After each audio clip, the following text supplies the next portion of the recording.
Keenyaan baanchineekura. Guyyaa kabajaa ayyaana dubartootaa kana waggaa 50ffaaf akka biyya keenyaatti kabajame kanarratti ani yeroo jalqabaafidhaan har'a hirmaadhee gammachuu guddaa mana hin jedhamne tunatti dhaga'ama. Dabalataanis immoo ani carraa kanaaniyyuu namoota dhimma kana hunda qindeessanii akka nu bira ga'u godhaniin galatoomaa asumaan itti hafuun hirmaachisaa nu godhanii nu gammachiisuu isaaniitti baay'een itti gammadaa jechuudha. በጣም ተደስቻለሁ።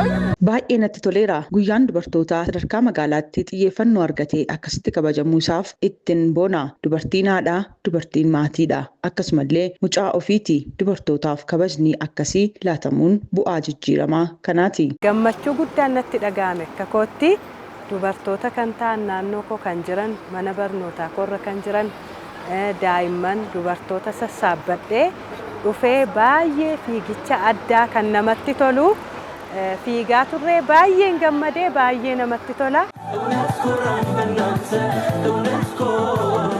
Mootummaan kun baay'ee hagalatoomu baay'ee ulfaatuun jedha. Fakkeenyaaf dubartoonni warri gola keessa turan golaa ba'anii nyaata daa'immanii hojjechuudhaan akka kunuunsituu ta'uudhaan bifa garaagaraatti hojii keessa seensisee dubartoonni golaa ba'anii gara hojiitti dhufaniiru. በብዛት ሴቶች ናቸው እንትን ላይ አመራር ላይ የሚያሉት።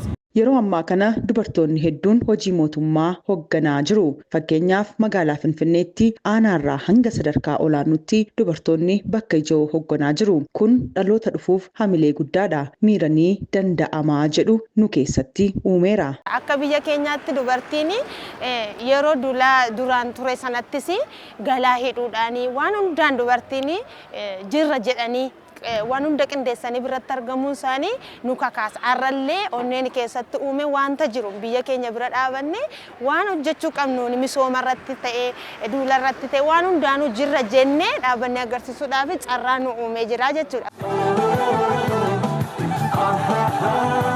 Dubartoonni amma of baraniiru dhugaa dubbachuuf akka isaanitti of baranis amma golaa ba'anii bifa harka namaa ilaaluun taane yerootti of danda'uuti.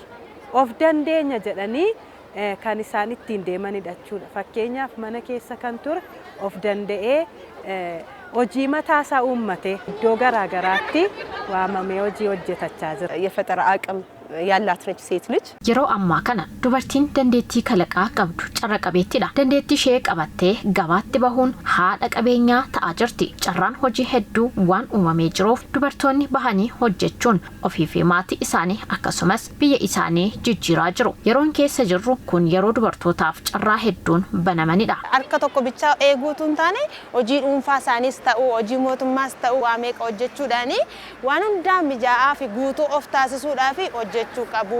Dubartiin kam keessattuu hin danda'u jechuun qabdu jechuudha. Dubartiin haadha malaatii, haadha biyyaatii, haadha gootaatii waan hundaa waan taateef dandeessuu waan taateef waan hundattiyyuu jira jettee hojjechuu qabdi jedha. በግንባር ቀደምትነት እየሄዱ ያሉ ሴቶችን በመመልከት dubartoota hojjetanii adda duree ta'an ilaallee nutis hojjechuu ni dandeenya jechuu qabna. Walumaa galatti nuti dubartoota sadarkaa gurguddaarra dhaqqaban ilaallee fuula duratti tarkaanfachuu qabna. Amsa jedhuun qaba.